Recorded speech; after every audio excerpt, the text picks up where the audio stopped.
Olá, muito bom dia, sejam todos muito bem-vindos. Começa agora o Jornalismo em Pauta aqui no Grupo Séries de Comunicação, nesta manhã de domingo, 3 de agosto.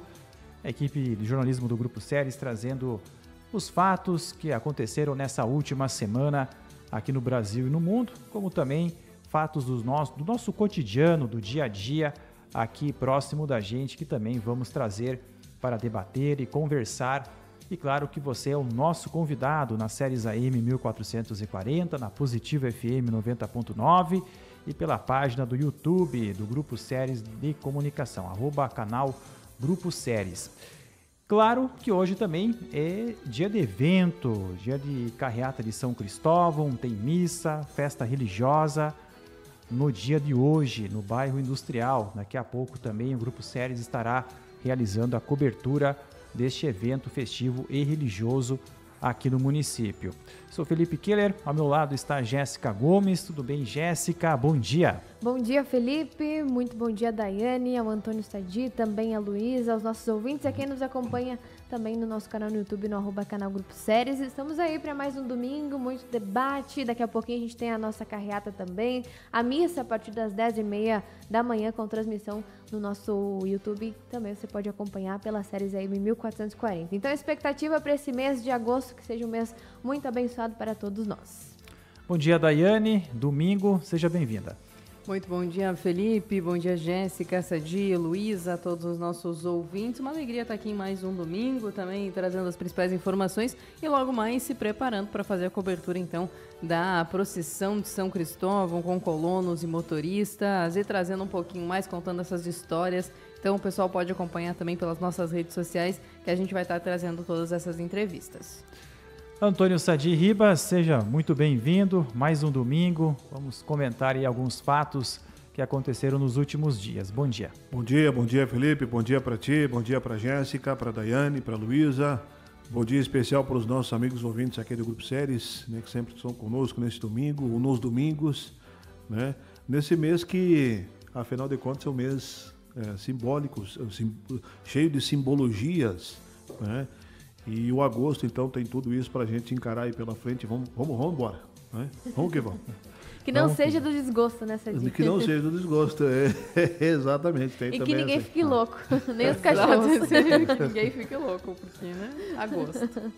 Muito bem. E a Luísa, obrigado também na parte técnica, operacional, nossa atleta do vôlei aqui, Sadi, Daiane, Jéssica, que está na parte operacional técnica, está de férias agora, férias da escola, e está fazendo a parte técnica aqui também, vídeo e áudio, para trazer a você, nesse domingo pela manhã, o Jornalismo em Pauta. Vamos conversar um pouco inicialmente então sobre a tarifa, né, envolvendo o Brasil, Estados Unidos ainda, o que vem ganhando de cada 10 notícias, 9 notícias internacionais estão voltadas a esse fato, e também já trazendo essa situação para a situação nacional ou o tema nacional aqui do programa, porque o presidente Donald Trump, presidente americano, acabou então sancionando o tarifário, as tarifas de produtos importados para os Estados Unidos, do Brasil para os Estados Unidos, mas teve alguns produtos em torno aí de 700 possibilidades pelo qual, ou variedades de produtos exportados ou matéria-prima exportado para os Estados Unidos, que não vão passar cerca de 700 categorias que não serão atingidas pela tarifa de 50%. E aí envolve castanha do Brasil, polpa de laranja, suco de laranja, envolve minério, carvão, entre outros derivados, combustíveis. A Embraer não vai precisar pagar essa taxa para aviões exportados aos Estados Unidos, mas nem todos os setores comemoraram tanto. Por exemplo, o setor do café, setor de carnes, por exemplo, vai ter que pagar então essa tributação para esses produtos entrarem nos Estados Unidos, né? Os artigos listados não serão afetados pela elevação. Esses artigos que a gente comentou aqui não serão afetados pela elevação da alíquota de 40%, né? Mais os 10% que já havia sendo aplicado anteriormente em um anúncio anterior pelo presidente norte-americano. Então são essas as situações. Até se projeta então aí para os próximos meses se manter essa taxa, como vai diminuir a capacidade, não a produção, né? Mas tem aquela história, né? Quem, por exemplo, você vai segurar o gado e não vai abater o rebanho até conseguir talvez um preço de exportação em outro mercado, porque o mercado principal, ou um dos mercados principais, que é os Estados Unidos, vai estar freado por causa da taxação. Então vai tentar talvez atender o mercado interno, né? E aí pode ter algum momento maior demanda, maior oferta do que demanda, aí pode diminuir o preço.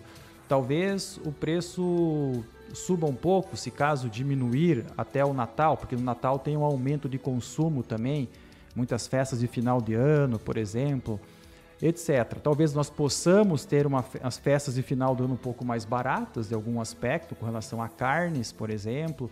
Enfim, são projeções aí macroeconômicas com relação ao preço final ao consumidor. Mas o fato é que a expectativa também do setor de pesca, né? Porque os Estados Unidos é um setor muito importante e não vai ter essa vantagem, né? Vai pagar os 50%, então tilápias, por exemplo, exportadas aos Estados Unidos. E, enfim, são situações que acabaram acontecendo. Os parlamentares brasileiros ainda estão lá nos Estados Unidos tentando fazer alguma negociação a partir de uma interação política para tentar haver um convencimento à Casa Branca para que haja aí, então, uma negociação mais efetiva. O fato é que os Estados Unidos ultimamente negociou com o Japão e conseguiu um bom acordo, negociou com a União Europeia, conseguiu um acordo mais interessante para os Estados Unidos, vem negociando faz um tempo já com o Canadá e também com o México, né, diretamente com a presidente mexicana, que é a interlocutora direta com a sua equipe, com a Casa Branca, né, para não perder essa troca de mercadorias e negócios entre Estados Unidos e México, principalmente para o México, para os Estados Unidos. Então, são algumas situações que acabam acontecendo, né? Inclusive, a própria China, imagina, a poderosa China está negociando com os Estados Unidos, né? Até teve uma matéria em que,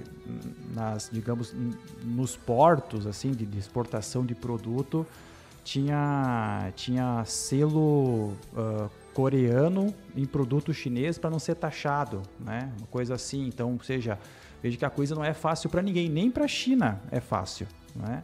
Então o Trump está tentando negociar em favor dos negócios ou da economia americana com relação a isso. Claro que quem tentou fazer reciprocidade não se deu muito bem contra os Estados Unidos e acabou obrigando a ter uma negociação direta com a Casa Branca. E é isso que o Brasil vai tentar fazer com esses parlamentares. Claro que envolve outras atribuições políticas, mas enfim, é um assunto complexo. Está definido a partir de 6 de agosto, as tarifas serão cobradas aos produtos brasileiros e, claro, a economia gaúcha também diretamente é um pouco afetada, né? Veículos, fumo, etc. Enfim, a gente... fumo foi o mais taxado. O mais taxado. Depois vem máquinas agrícolas e depois... Armas também, armas também, mas tá lá atrás nessa rabeira aí. O fumo em 12,5%, né, de taxação. É, isso aí. Máquinas 12 e alguma coisa também, né? É um percentual bem alto e pega em cheio aqui nós do Rio Grande do Sul, que produzimos fumo, que de alguma forma exportamos máquinas, né? Nós temos aqui a Stara, que agora recentemente abriu mercado nos Estados Unidos, então é fortemente penalizada, Felipe, nessas condições, especificamente, né, falando do estado do Rio Grande do Sul. Como um todo, essa taxação do presidente norte-americano, nesses patamares que estão sendo aventados aí, ela ela implica em problemas, mas depende do segmento, né? Uns mais, outros menos. Então, penso que haverá de ter uma adequação aí no decorrer do período, porque eu tenho certeza que nem o governo brasileiro nesse momento não sabe Exatamente, até porque o nosso governo é bastante atabalhoado, né? Ele só sabe cobrar imposto, isso ele sabe fazer, e muito bem, por sinal, né? Agora, analisar e ponderar o que pode efetivamente redundar em dificuldades financeiras para o Brasil, eu acredito que ele não consiga fazer nesse momento. Aquela velha história, com o andar da carruagem, é que as abóboras haverão de se ajeitar dentro da carroça. Fica também, nessa semana saiu informação com relação à parte de carnes, né? A associação também está preocupada com relação a essa exportação para os Estados Unidos, que manteve a taxação, e a indústria do café também está preocupada, e é algo que vai impactar no bolso dos americanos, porque, se eu não estou enganada, 22% do café que está nos Estados Unidos é proveniente do Brasil. E a gente tem a Starbucks, que é a maior empresa dos Estados Unidos de café, e o Brasil representa 17% de todo o consumo da rede nos Estados Unidos.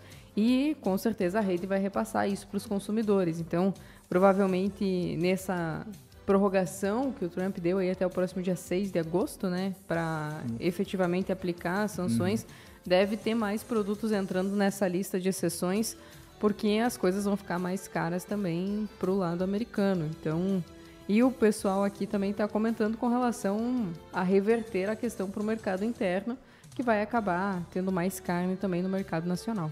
Isso, Daiane, por um período, né? Porque, por exemplo, quem já abateu o gado para exportação, abateu, não vai poder exportar, então, teoricamente, essa mercadoria fica no mercado interno, e aí, nesse momento, pelo menos, haverá uma diminuição do preço. Agora, já no mês seguinte ou no próximo abate, não sei de que tempo em tempo há esse procedimento, não sei se é semanal ou diário, né? Mas enfim, né? Se for diário, então o controle é mais efetivo e talvez não sofra impacto. Mas se ele for semanal, por período assim, aí a tendência é que já no próximo período esse comerciante já não proceda da mesma forma, e aí, né, a tendência é de estabilização antes desse tarifaço promovido pelo governo americano. Aliás, sobre esse aspecto, eu não entendo como uma pessoa, né, uma decisão assim monocrática do presidente tem tanta força, taxar do jeito que taxa. Eu sinceramente pensei que um país como os Estados Unidos tivesse um pouco mais de proteção, um pouco mais de prudência nesse aspecto, para justamente uma pessoa só não tumultuar o coreto, né, Jéssica? Porque o que promoveu o presidente norte-americano com essas medidas, né, é uma situação completamente fora de controle, né? E não é uma situação única, ele está desde o governo dele procedendo assim. Apesar de que no primeiro mandato ele também já teve algumas medidas nesse sentido. Mas eu penso que para um presidente de uma nação como os Estados Unidos, né, é muita força para um presidente. E eu sei que ele não tem, Daiane, a mesma força no que se refere à questão bélica, a questão do exército, da marinha, da aeronáutica americana. Lá quem manda são os militares, né? Lá quem dita a norma, inclusive com poder de persuasão sobre o presidente americano, são os chefes de Estado das Forças Armadas Americanas, né? Muito bem, são situações que acabaram acontecendo essa semana com relação à economia. E, claro, Brasil e mundo, que repercutiu bastante. Teve várias variáveis, vários assuntos aí relacionados a esse tema, envolvendo também diretamente situações políticas, né? Do Eduardo Bolsonaro também lá nos Estados Unidos, que manifestou que ia trabalhar talvez contra a negociação dos senadores, enfim, etc. O fato é que há um assunto bastante polêmico do ponto de vista político nesse assunto. Também teve a punição da lei Magnitsky nos Estados Unidos, né? Magnitsky, que proíbe, então, o ministro do Supremo Tribunal Federal, Alexandre de Moraes, de ir até os Estados Unidos ou de abrir contas nos Estados Unidos. Enfim, isso envolve até familiares, né? Ou seja, ele está proibido pelo governo americano de chegar até o país. Então, são algumas das situações pelo qual se apresentou em torno de toda essa situação da tarifa, né? A tarifa é o centro de tudo, mas mas engloba muita coisa, né? Política, políticos de situação, políticos de oposição, etc. Manifestações divergentes de cá, de lá. Mas o fato... Inclusive o ministro Alexandre de Moraes, ele falou a primeira vez depois que saiu a lei que vai ignorar essas sanções de Trump e que o Supremo também não se dobra a essas ameaças. Então são situações que acabaram acontecendo também. Enfim, né? Mas os Estados Unidos sempre foi um país que foi livre ao mercado, né? O que o Trump fez digamos, taxar um pouco mais ou taxar bem mais alguns países pelo qual não se considerava justo, né, o quanto que outros países cobravam de taxas dos produtos americanos que chegavam a outros países, e foi uma estratégia que ele está tomando para tornar o país mais competitivo, já que uma economia aí de 28 trilhões de dólares tem uma força gigantesca no mercado global de consumo, né? Então imagino que muitos países preferem negociar e pagar um pouco mais do que perder o mercado, né? Então é por isso que a importância da negociação que o Brasil tem que ter lá nos Estados Unidos, né? E isso é uma coisa que tem que acontecer, né? Eu acho que... Felipe, eu particularmente com relação a essa aplicação da lei Magnitsky contra o ministro Moraes, que é uma lei draconiana, se você pensar do ponto de vista de liberdade de um cidadão. Ela é aplicada a terroristas, né? Inimigos da América, vamos dizer assim, né? E aqueles em último grau, né, de severidade.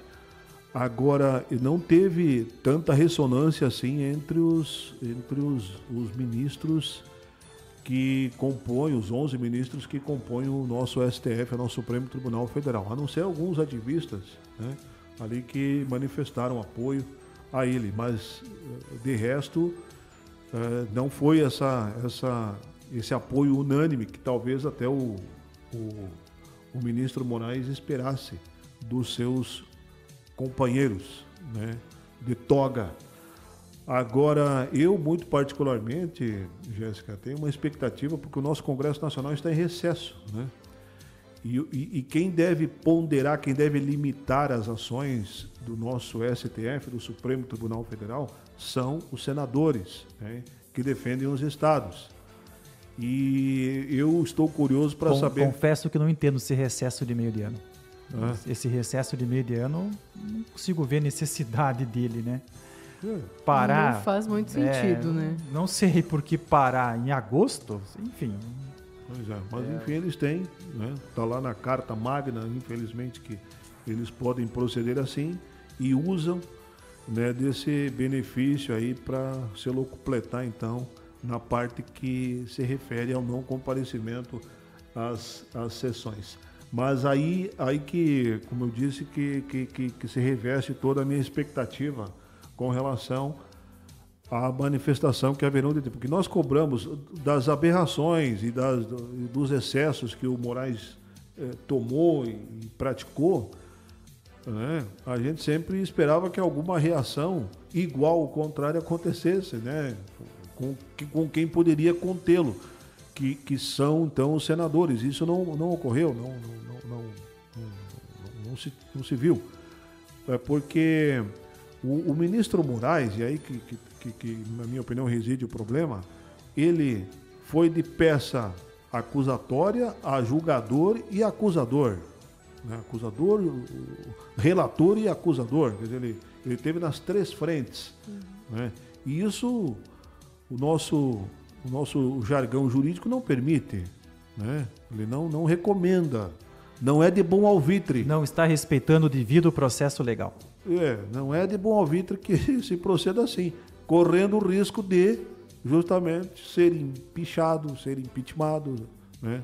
Sofrer as devidas sanções, coisa que não ocorreu, né? Os nossos senadores teve inúmeros pedidos de votação de impeachment, mas nenhum deles andou, nenhum deles, né, teve sequência. Só mudando um pouco de assunto, essa questão de recesso do Senado e da Câmara, tem um caso muito famoso no Brasil, né, e triste, que foi o assassinato da atriz da Globo na época de novela Daniela Pérez, né?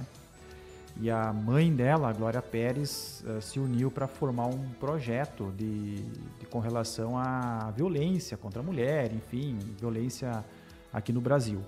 E aí eles conseguiram um baixo-assinado, uma assinatura de mais de 1 milhão de pessoas, né? Mais de 1,5 milhão de pessoas. E aí foram... Com CPF e tudo. Isso, e aí chegaram lá no Congresso para o projeto ir ao Senado, à Câmara, e aí o pessoal falou assim, olha, não vai para frente porque vamos entrar em recesso. Né? Sendo que a nossa Constituição permite isso, né? Aliás, claro, qualquer carta magna de Estado ou de município, ela permite que um percentual da população, parece que é 5%, né? 5% da população ele pode instituir uma lei, né? Isso está regimentado na nossa Constituição e na prática isso não ocorre. Eu não lembro de um caso tipo esse que você citou aí, Felipe, que tenha tido vazão né, no Congresso Nacional e também no nosso Senado Federal. Nosso Senado, enfim.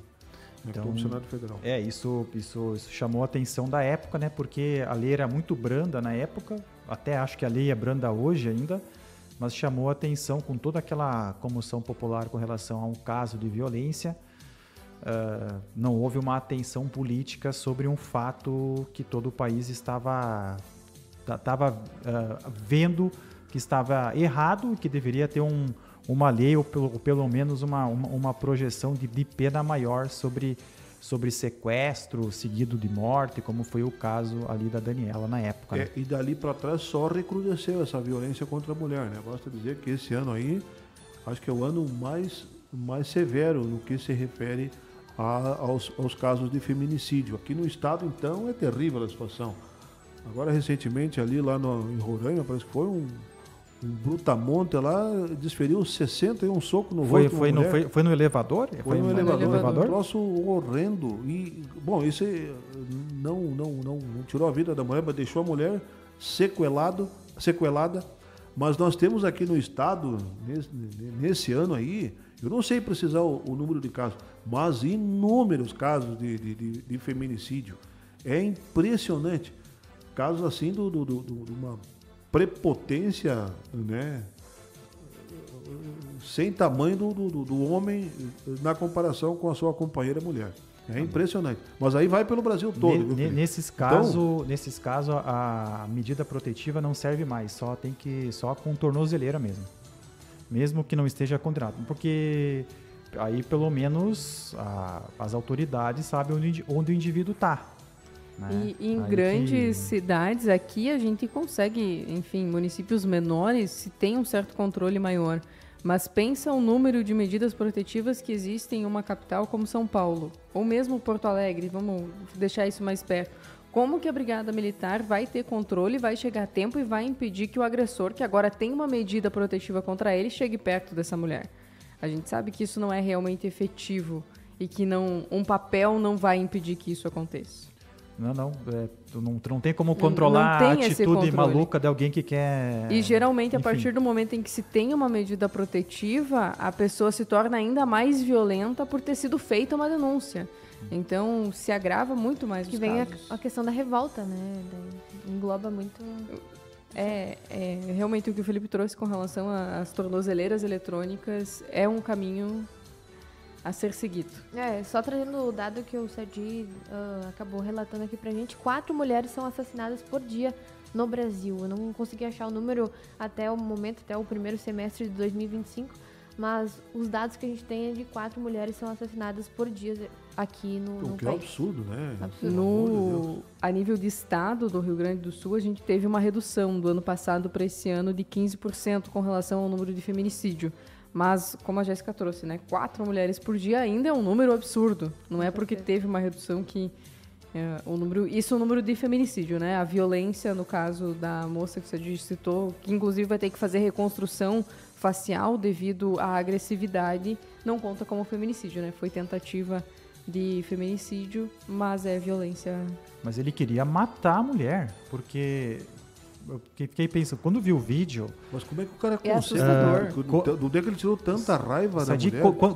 quando você tá numa luta Mas de o que essa mulher MMA... acredita pra ser louco? Quando você está numa luta de MMA e o adversário que está no chão, ele está praticamente nocauteado e o lutador que está vencendo a luta, o juiz vai lá e afasta, né, o que está vencendo a luta para não desferir mais golpes. Ali não teve isso, né? Ele simplesmente ele nocauteou a mulher E seguiu batendo. daí ele cansou e continuou. Entende? Tipo, Mas, Felipe, eu queria entender o que essa mulher disse pra esse cara, tipo, que... Mas eu acho, Sadi, que e isso eu acho que é uma questão também que eu vi em algumas notícias que, enfim, saiu de que ele pediu o celular dela, interpretou algumas mensagens, mas nada, Sadi, nada justifica tu pegar a outra pessoa e dar 60 socos nela. Não importa o que tenha acontecido ali, e não se tinha nada concreto. Onde é que saiu tudo isso? Não é uma questão do que ela fez. Eu acho que aqui a gente está numa questão muito mais de uma pessoa que não tem o controle sobre as próprias emoções, descontando em outra pessoa. É isso que a gente está falando de um caso de tentativa de feminicídio. E os casos que foram consumados, né, que é pior ainda, né? Esse cara não dá... Até tem que pisar em ovos assim para falar o que é pior, uma coisa ou outra, mas dentro de uma situação negra, né, totalmente inapropriada, né? Só para fechar esse caso da Daniela Pérez, tem um documentário, né, chamado Pacto Brutal, né? Dizem que é muito bom, muito bom, eu já né? assisti esse documentário. E realmente ele mostra o que eu não, na época não acompanhei o caso, não tenho lembrança, mas assisti o documentário e realmente é muito bom. Isso foi em 92? Esse cara chocou porque naquele tempo ainda o Brasil assistia muita novela. Hoje talvez não assista tanto mais como assistia naquele tempo. Tinha 5 aninhos na época. Mas realmente causa uma revolta assistir o documentário porque não tem nada justifica o que aconteceu. Não existe uma forma de justificar o que aconteceu com ela. E esse rapaz, inclusive, já morreu, né? Já morreu. E ela, que participou do sequestro, a Paula Tomás, virou advogada. Saiu da cadeia e fez curso de Direito. É advogada hoje. Não sei se exerce ou não, mas não cumpre mais pena, né? Se fosse, nós falamos de Estados Unidos, né? Parece que o rapaz praticou o ato contra a Pérez, motivada por ciúme da namorada. Era um amor, assim... Que só existia na cabeça dele, né? Era uma coisa... Porque eles eram um casal na novela. Só que ele queria levar aquilo para a vida real. E ela tinha a vida dela. Ela estava noiva, né? Ela era noiva e tal. E ele era meio obcecado por ela, né? E aí... tipo amor platônico, assim. Isso aí sequestrou ela, induziu... Acho que foi aqui que ela desmaiou com agressão, com soco, né?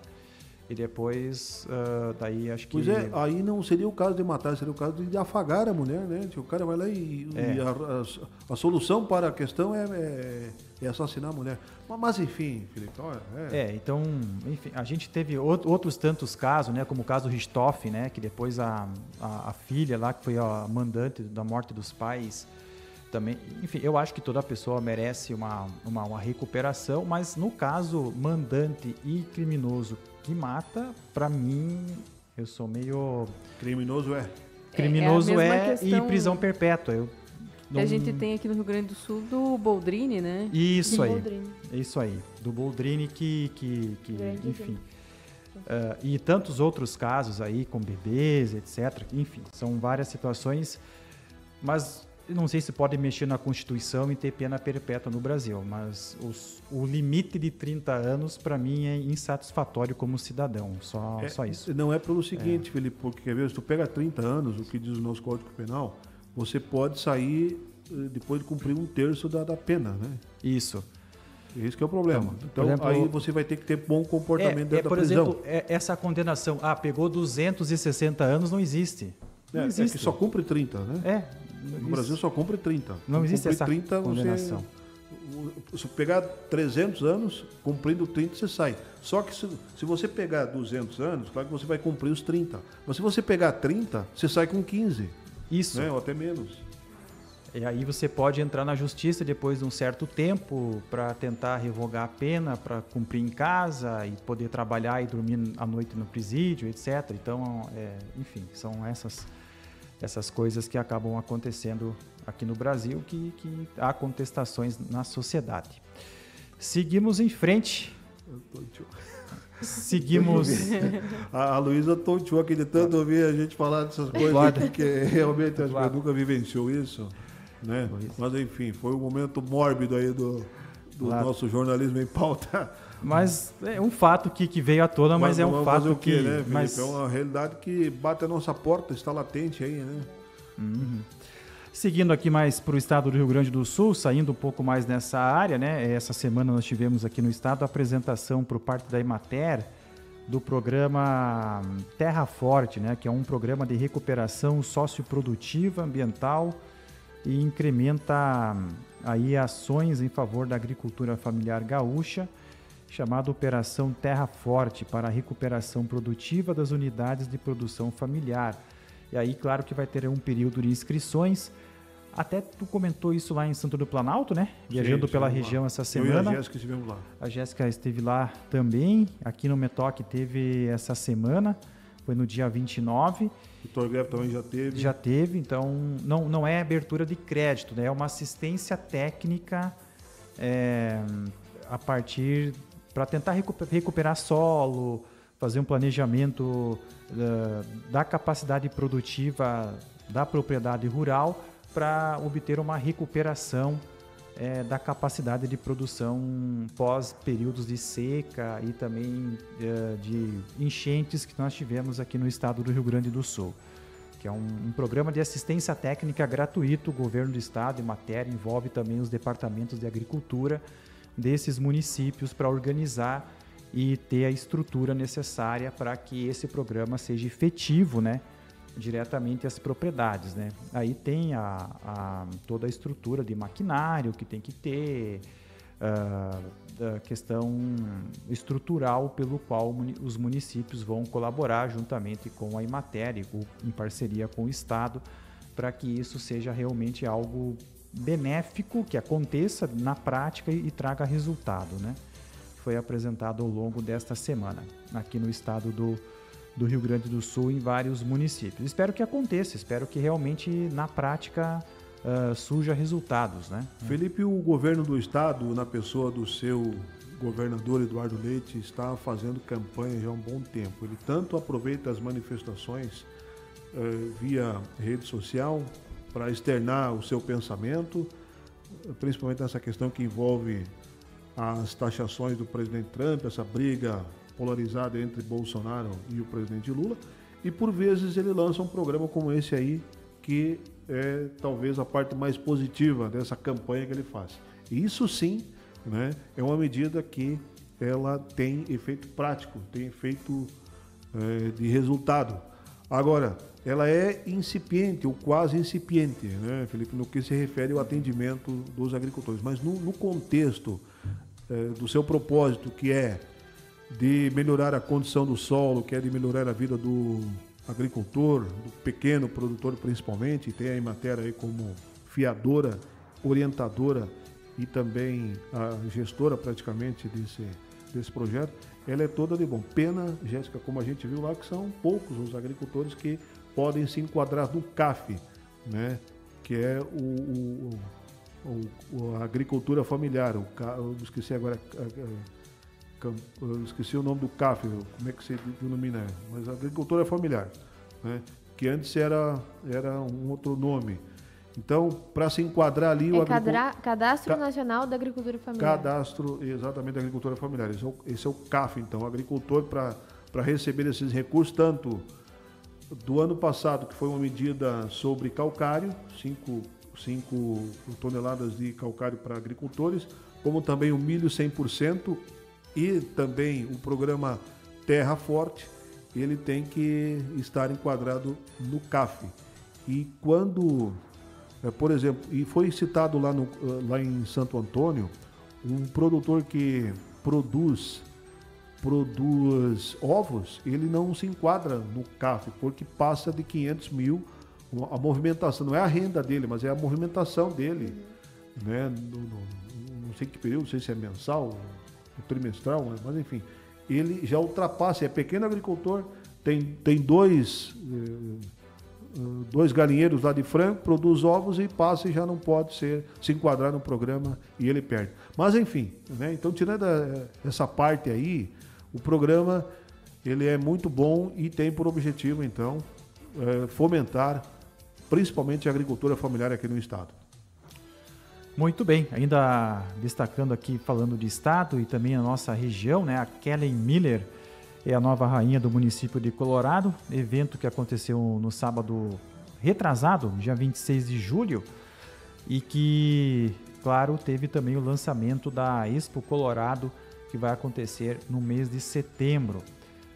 E foram eventos que aconteceram. A Expo Colorado está marcado para os dias 11 a 14 de setembro de 2025, né? Fatos aí que também aconteceram na região aqui de cobertura do Grupo Séries de Comunicação. Tu teve na Praça Tancredo Neves também, Vitor Greff, né? Falando um pouco de Vitor. Conversou com o seu Fridolino Schmidt. Que cuida da praça há muitos anos ali, né? Exatamente. Ele que iniciou todo aquele trabalho em Ciprestes e que é a referência dessa praça que é tida como a mais bela do estado do Rio Grande do Sul, a Praça Tancredo Neves. E ele está num processo agora de plantio das flores de inverno até o próximo mês de setembro, aí, então, ou novembro, por ali. São as flores desse período que estão sendo plantadas e que vão desabrochar nos canteiros florais lá de Vitor Greff. Mas é um trabalho muito bonito e esses ciprestes que ele replantou, e dá em torno de 300 agora que foram remanejados e replantados, haverão de dar um outro aspecto visual lá para a praça e que haverá de ficar mais bonita ainda, Felipe, do que é a Praça Central de Vitor Greff, que é referência. Tem gente que vem de fora do nosso município do município de Vitor Greff, claro, mas do município da região, até de Porto Alegre, tem gente que vem fazer turismo em Vitor Greff por conta da praça, que é bonita realmente.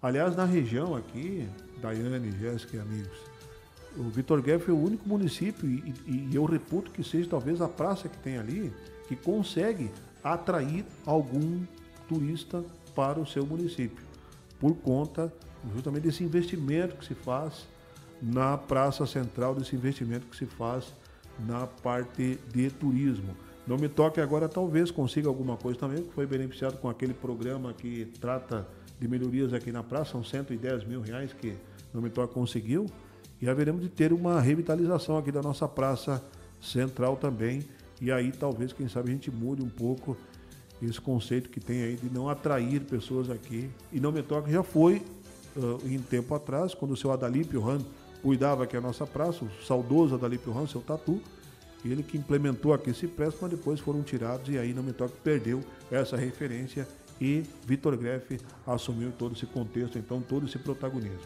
Eu ouso dizer, Sadi, ainda falando das praças aqui da nossa região, outra que me chama a atenção em especial pelo espaço também e pela organização e limpeza, é a Lagoa dos Três Cantos, né, que tem o Parque da Lagoa, que realmente, né, para quem tem crianças ou animais de estimação, né, poder sair de casa e ter um espaço mais amplo, Lagoa dos Três Cantos também se destaca.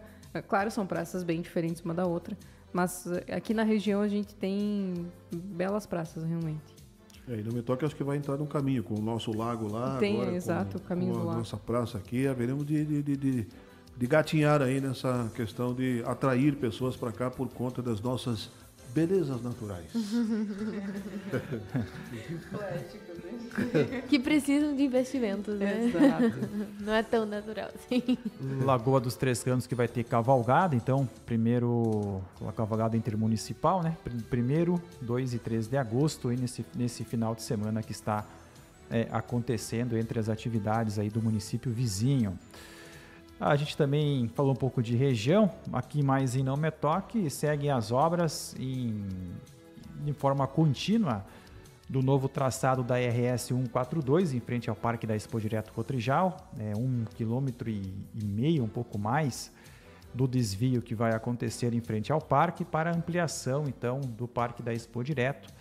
A tendência aí é que a Expo Direto esteja com um parque com maior quantidade de empresas expondo os seus produtos e suas tecnologias na Expo Direto aí de 2027. Então, o projeto do novo traçado da 142, a obra com até 1 ano, ou 9 meses, 10 meses de obra, e depois tem a sequência, a ampliação ali do parque, que vai sobrepor ali onde é a rodovia hoje e segue para dentro onde que é o estacionamento atual, então, nos dias da feira aqui em Não Me Toque. Então, a obra segue em andamento e já está sendo feito ali a parte onde que vai ser feito, né? As máquinas estão abrindo ali, fazendo a parte de terraplanagem e fazendo o novo desenho, né, para depois ter todo o trabalho, então, de pavimentação. Essa obra que vai ter aí o tempo de quase 1 ano digamos, de duração. Não é muito, digamos, a quilometragem, mas tem todo um trabalho anterior ao processo de asfaltamento ou de pavimentação asfáltica que está sendo realizado. Destacando também que outro assunto que chamou atenção esta semana foi a fila dos trabalhadores próximo a uma entidade sindical, que chamou atenção nas redes sociais, enfim. Por que acontece essa fila, né? Porque o Sindicato dos Trabalhadores, representante com o Sindicato Patronal, eles fazem uma negociação chamada de dissídio coletivo, né? E aí o sindicato, então, que representa ou que está representando o lado do trabalhador, nesse caso, ele faz a sua assembleia e aí decide as mensalidades para quem é associado, mas para quem não é associado ao sindicato, ele pode optar por descontar 2 dias da folha de pagamento durante o ano.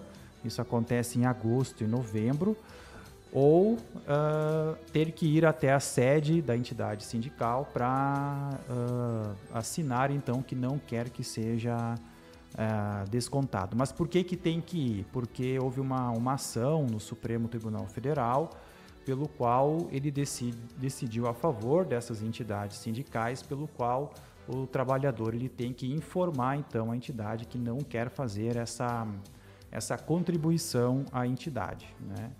Então, deveria ser o contrário, Felipe. Por isso que os trabalhadores têm que sair, então, e claro, na assembleia das entidades sindicais, onde tem as indústrias, no caso aqui no Metoque Carazinho, a assembleia decidiu por 5 dias. Então, só que o sindicato ele tem horário de trabalho deles, né, durante a semana, não sei qual que é o horário comercial. Então, por exemplo, eu tenho familiar que trabalha tanto na Stara como na Jan. Então, eles tiveram que se regularizar ali nos horários para poder sair da empresa, enfrentar a fila para assinar, né? Então, é isso, né? Claro que eles não gostaram muito, mas é isso, é aquela situação, né? Teve a reforma trabalhista em 2017 que não obrigava o trabalhador a assinar ou a justificar o desconto. Agora, com essa ação ao Supremo Tribunal Federal, acho que foi ano passado que aconteceu isso, e aí agora o trabalhador tem que trazer essa justificativa, vamos dizer assim. Preencher da mão e ainda com o horário que que o funcionário lá do escritório determina, né? E é um horário bastante exíguo, né, Felipe? Não é o dia todo. Não. E aí a pessoa que está ali na fila perde um dia de trabalho. Para mim, eu tiraria os 5 dias e deixava durante todo o ano. Se a pessoa e aí você cria um prazo. Então, se foi isso decidido no Supremo Tribunal Federal, tá, ponto. mas não limita o número de dias, porque a gente está falando aí de vários funcionários, é muita gente, né? São mais de 1.500 funcionários hoje na Jean, estão falando de mais de 2.000, 3.000 funcionários aí na Star, então, veja, é bastante gente, né? E a gente sabe que tem muita gente que talvez queria assinar, mas preferiu não assinar por questões de horário e tudo mais. Então, enfim, e se torna um pouco incoerente, Felipe, nós já comentávamos isso também aqui na redação, o fato de que o sindicato é para os trabalhadores e ele funciona no horário em que os trabalhadores estão trabalhando. Ele não tem nenhum horário adicional em que o trabalhador tem que faltar ao trabalho para conseguir estar no sindicato, não faz? É uma incoerência. Do povo, mas não é do povo. O sindicato, ele, qual que é a função dele? Defender uma categoria, seja ela do sistema produtivo ou do sistema de trabalho.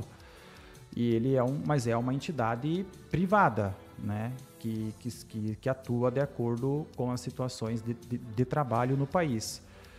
Mas só que aí você cria uma lei proibindo, quer dizer, que não obriga o trabalhador a contribuir, mas depois é entrado no Supremo para que haja mudança sobre a lei que foi aprovada no Congresso. E aí isso acaba acontecendo, né? E, enfim, então são situações que acabam ocorrendo aqui no Brasil, mas não é só aqui no Metoque, como aconteceu em Carazinho, provavelmente outras cidades do interior do estado ou do país, isso acontece todos os anos, né? Então, quem não é associado, mas trabalha na indústria, tem que, especificamente nesse caso, envolvendo indústria, né? Tem que assinar. Felipe, eu respeito o que disse, afinal de contas, da parte dele, em defesa dele, o Luiz Sérgio Machado, que é o presidente do sindicato, no sentido de que tem que fazer isso porque o sindicato tem que sobreviver, ponto. Isso é a visão dele, a ótica dele e tal. Agora, do ponto de vista do trabalhador, do ponto de vista do funcionário, não está se observando nada, né? Só está tirando, só está se sugando o trabalhador.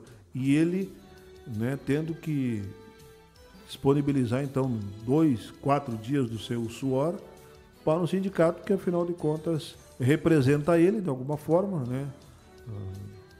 Principalmente, talvez a única representação é lá no dissídio coletivo, que é realizado de ano em ano, mas que nós temos, de alguma forma, no Brasil, o INPC, que determina o que é inflação, e é aquilo ali, um pouquinho mais, que o trabalhador metal mecânico, do setor metal mecânico, recebe, né?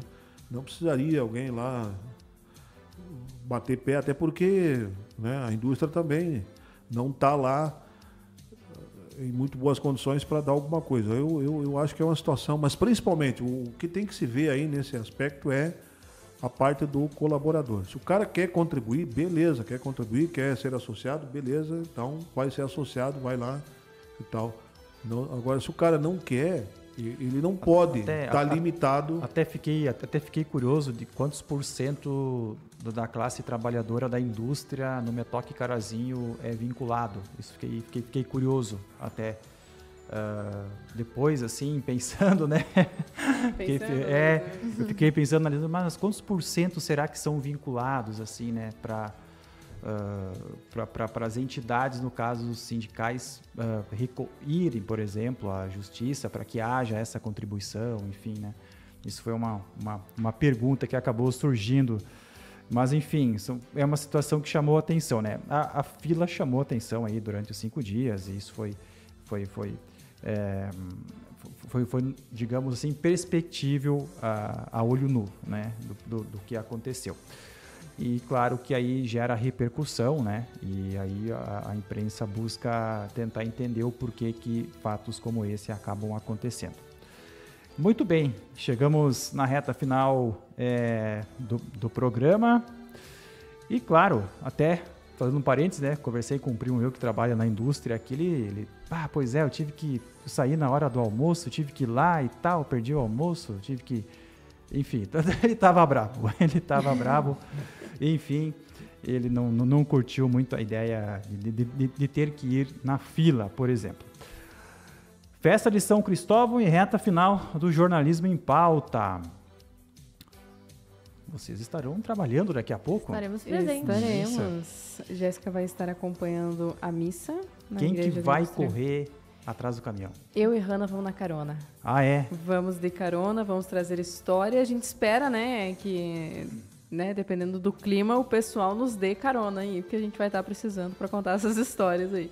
É legal. Usa tênis, né? Tem que usar um tênis. tem Sim, que usar sim. Calçado protegido nesse domingo. Isso aí. Mas é muito legal a gente conhecer um pouquinho mais das histórias. Ano passado a Jéssica estava na carona, né? Então é muito Tomei legal. bastante chimarrão dele. Diferentes chimarrões eu estava tomando na carona com o pessoal e conhecendo também várias histórias aí. Os desafios principais também que os caminhoneiros têm enfrentando. Muito bem. Jéssica, bom final de semana. Até a próxima. Até a próxima, Felipe. Bom final de semana, Sadi, Daiane, Luísa, aos nossos ouvintes. E acompanhe logo mais também a nossa missa ao vivo aqui no nosso canal no YouTube, no @canal Grupo Séries. Beleza. Obrigado, Daiane. Muito obrigada, Felipe, Jéssica, Sadia, Luísa. Até o próximo domingo e até daqui a pouquinho, né? A gente vai estar fazendo essa transmissão e podem acompanhar a gente no nosso canal no YouTube, no @canal Grupo Séries, também nas nossas redes sociais, no @Séries Positiva, que a equipe vai estar grande trabalhando nesse domingo para trazer todos os detalhes aqui na programação. Até o próximo. Antônio Sadi Ribas. Valeu, Felipe. Um prazer estar aqui mais uma vez com todos. Um grande abraço, bom domingo, bom restante final de semana. Luísa, muito obrigado pela parte técnica, operacional, áudio e vídeo aqui, para a gente ter o Jornalismo em Pauta, aliás, para você nas redes sociais e também no rádio todos os domingos pela manhã. Muito obrigado a todos. Aquele tchau tradicional para quem está nos assistindo. Até o próximo domingo. Obrigado.